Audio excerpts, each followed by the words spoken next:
integration formula number 17. Alright, problem number 1. To evaluate the integral of cosine 3/2 of x dx. Alright, in your formula, the integral of cosine u du is equal to the sine of u then plus c.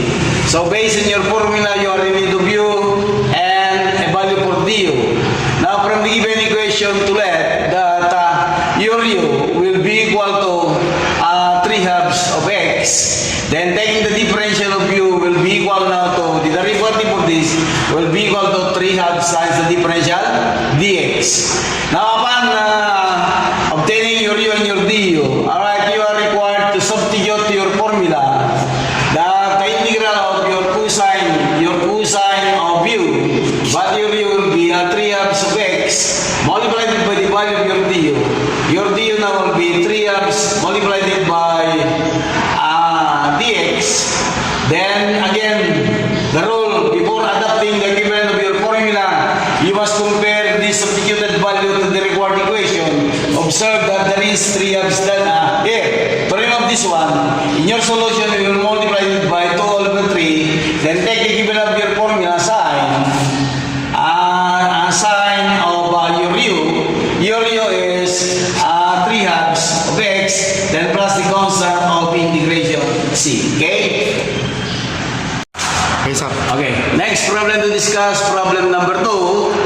Alright, the integration of 1 over x squared multiplied by sine pi over x dx.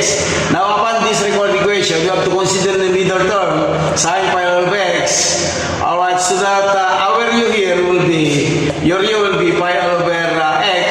Then take the derivative of pi over x will be denominator x, derivative of your numerator being constant 0, minus your numerator is pi, derivative of a term with respect to itself is 1, divided by square of your denominator x to the second power, and inclusion of bracket times the differential dx.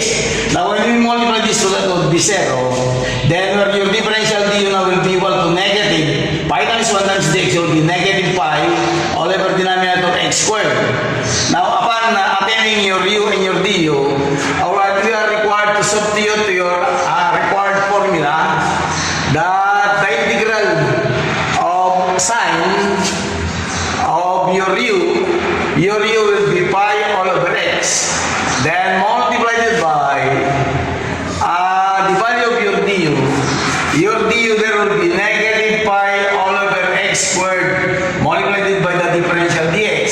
But before you take the equivalent of your formula, you must compare again this to the required equation.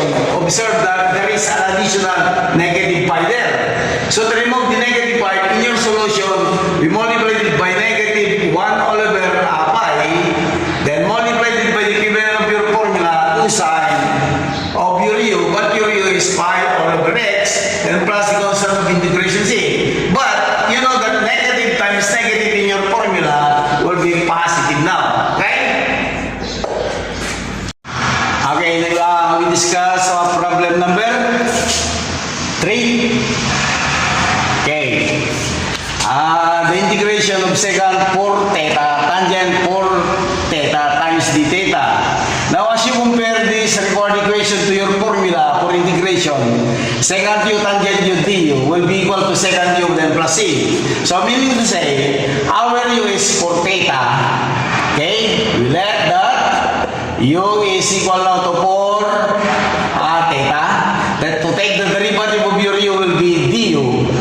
The derivative of 4 theta will be 4 times d theta. Now when your u and du is there, alright, we are required to substitute to your formula the integral of secant of u, but u is 4 theta, multiplied by the tangent of your u, 4 theta, multiplied by your du. Du now is 4 times d theta. Okay, comparing again the substituted value to the required equation, there is an additional 4 there.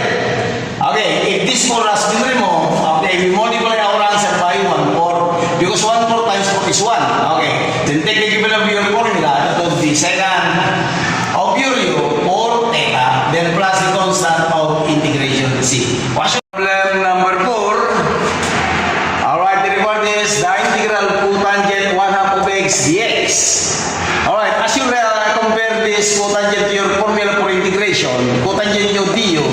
is equal to the ln of sine of u then plus c. So meaning, our u now will be 1 half of x. If let that u now will be equal to 1 half of x, then take the differential of u will be du. The derivative 1 half of x will be 1 half multiplied by the differential dx. Substituting your u and your du to this formula, alright, you observe the integral of cotangent u, but u will be equal to 1 half of x multiplied by your du.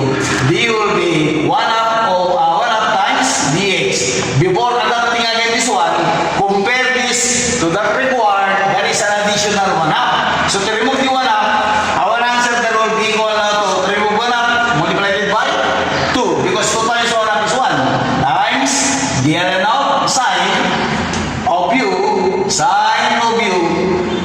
your u will be 1 half of x and plus the constant of integration c.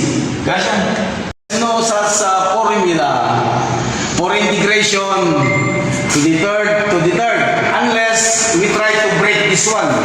Now do you agree with me that if we try to break that one, that would be the integral of sine to the third power.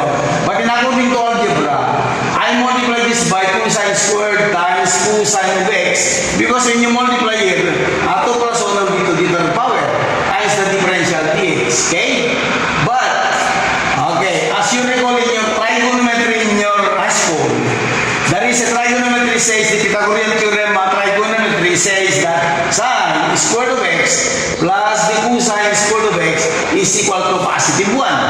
So that if we try to solve for cosine here, cosine square of x, then b equal to 1, I have to transpose the term to the right side of the equation.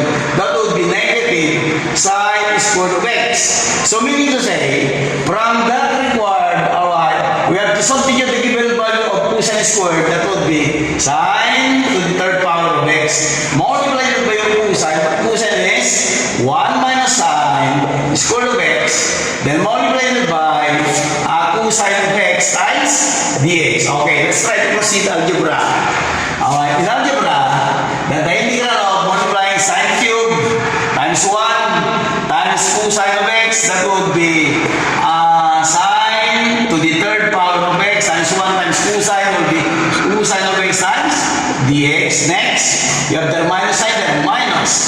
Multiplying this, sine cube times sine to the squared will give us the integral of sine to the fifth power of x multiplied by cosine of x times dx. Okay? Now, to evaluate this to here, alright, as you recall your formula, the integral of u to the n power times du is equal to u to the n plus 1 then divided by your n plus 1 plus c, the power integration formula. Because if you let that your u will be sine of x, your n there will be to the third power. Okay, considering that one.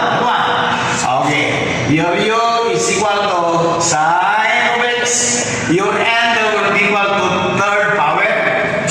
Then take the derivative of u will be du. The derivative of sine is cosine of x times dx. Now when you substitute these three, u, n, and du, to your power integration formula, that would be the integral, the integral of u, your u is sine of x raised to the n, but your n is to the third power, multiplied by the value of your du. Your du will be cosine of x times dx.